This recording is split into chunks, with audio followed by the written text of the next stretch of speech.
Good day, good people. Question. Do you think that Abraham, Isaac, or Jacob could tell the difference between an angel and the Most High God? Now, I understand that our book of remembrance, has been touched up on over the years. But why can't we understand the difference between God and an angel? Why don't we understand, I should say? So Abraham in Genesis 18 sees the Most High God right before the three men appeared to him at the meal. Before leaving Abraham, it says the Most High God has told Sarah she will be with child this year. It's interesting because the three men were an angel. It's interesting. So Abraham and Sarah both seen and heard God Almighty. Thought these were three angels. Okay. Isaac sees God Almighty when God appeared to him in Genesis 26 and told him not to go to Egypt, but go where I will tell you where you shall live. And Jacob wrestled with an angel in Genesis 32. But this angel turns out to be God Almighty. So I guess that's okay. I wonder why they call him an angel. I wonder why they called him an angel. God says during this event between them, no longer shall your name be Jacob, but is Israel, because you have power with God and man. So question, who has more power? Or shall I say, who is in charge? Is it God or an angel? Dun, dun, dun. So another question is, how can a mere man see God Almighty? We have verses like Exodus 33 where we are told no man shall see God Almighty and live. Check that's Exodus 33. And also the same chapter, verse 3 of Exodus 33. The Most High God says, I will not go with these stiff-necked people, lest he consumes us. Just like Genesis 6, chapter 6, verse 3, again the Most High God says, he will not strive with us. What does strive mean? What does strive mean? It means basically to put efforts towards something. He will no longer do this with us, the Most High says. Well, this is very interesting and would be confusing. But when we look at God saying and doing the opposite in verses like Deuteronomy 31, verse 8, Deuteronomy 31, verse 8, God saying he will never leave, or we are being told that God will never leave or forsake us. Didn't he just say that he's not going to strive with us? That was the whole reason for the definition, because he just said he wasn't going to strive with the stiff-necked people. Rewind it. Just rewind.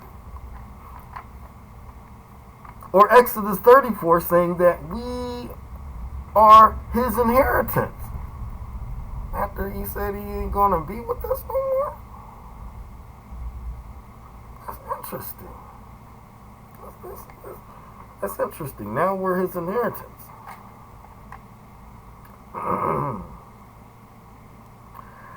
does someone inherit something from their self?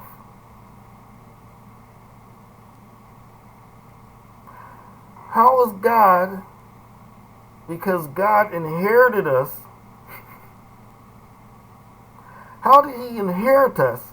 You can't inherit something from yourself. It was passed down. It was passed down. Confusion, chaos, and madness. One might even try Catholics,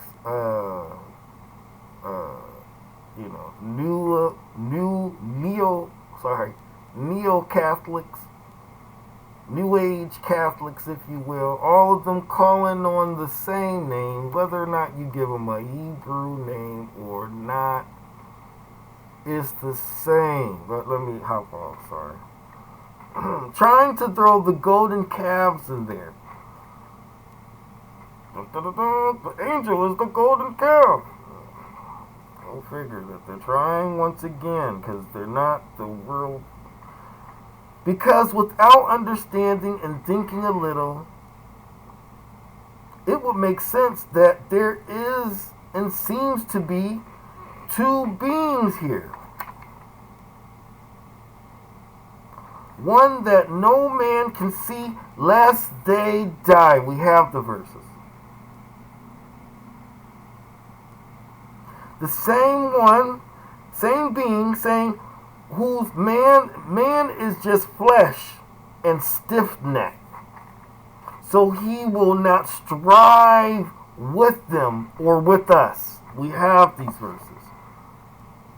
And then we have another being saying, we are his inheritance. He will go and strive with us. He will be with us all the way. He will never leave or forsake. We have these verses. Confusion, madness, if you're not following along.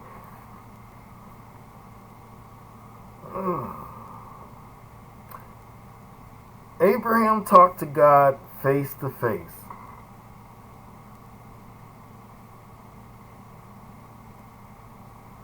Like I said, this would look like a good time to throw in JC or some other calf, but I'll put out another video here in a moment that will deal with that.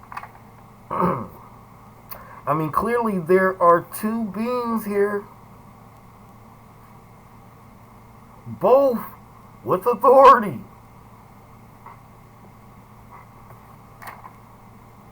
But let's look at Exodus 33 a tad closer. Verse 2.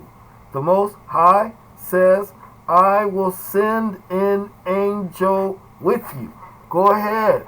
Open up your books. Open up the paperwork. The Most High says, I will send an angel with you. Exodus chapter 33, verse 2. Why is he sending an angel and not coming himself? Oh, that's right, because he said he would consume us. Because he said we are flesh. Mind constantly on fleshly desires. And so he would consume us. He would. Another place the Most High says he sent the same angel. The same angel we're talking about. Another place in the Bible other than Exodus 33. We're going to go now to Exodus 23:20. Like I said, stop the video. Get your book. Get your paperwork out.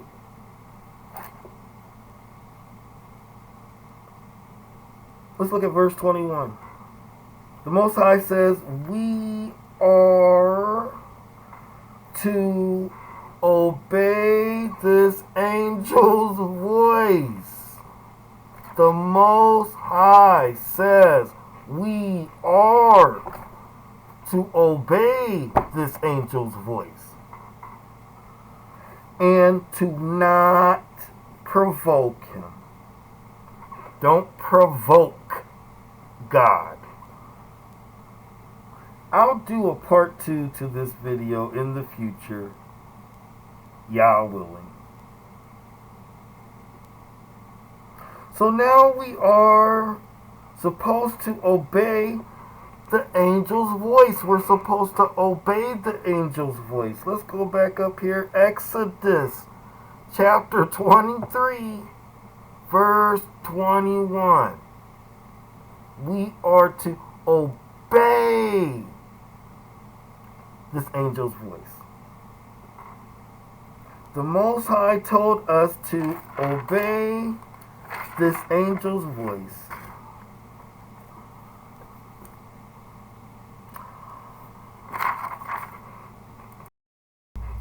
Sorry, I thought I had done more paperwork. Apparently I didn't.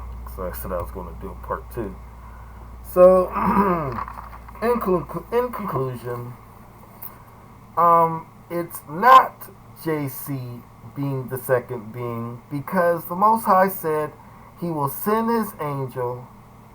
So this being, Yah, the angel that is sent by the Most High,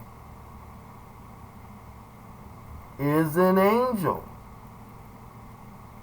If we go to the New Testament, JC is supposedly lower than the angels. He's lower than the angels. I thought it says that the Most High sent an angel. The Most High didn't send JC.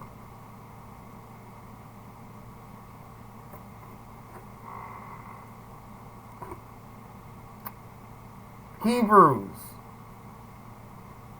2 verse 9. Sorry, New Testament book, Hebrews chapter 2 verse 9.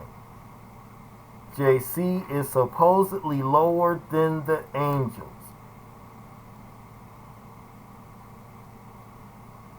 So here's my joke part at the end. Unless you neo-Christians, Christians, Hebrew Christians, whatever, Catholics, that's your ancient name. You know. Unless you're going to evolve JC to the next level, the next Pokemon evolution rank to angel, he's not an angel. The Most High didn't send him. The Most High sent an angel that we're supposed to obey his voice. Anyways, check out my next video. That's going to be the half part of this one, not the actual part 2. God's people that fear and keep his commandments, remember to keep the commandments by practicing the commandments. Shalom.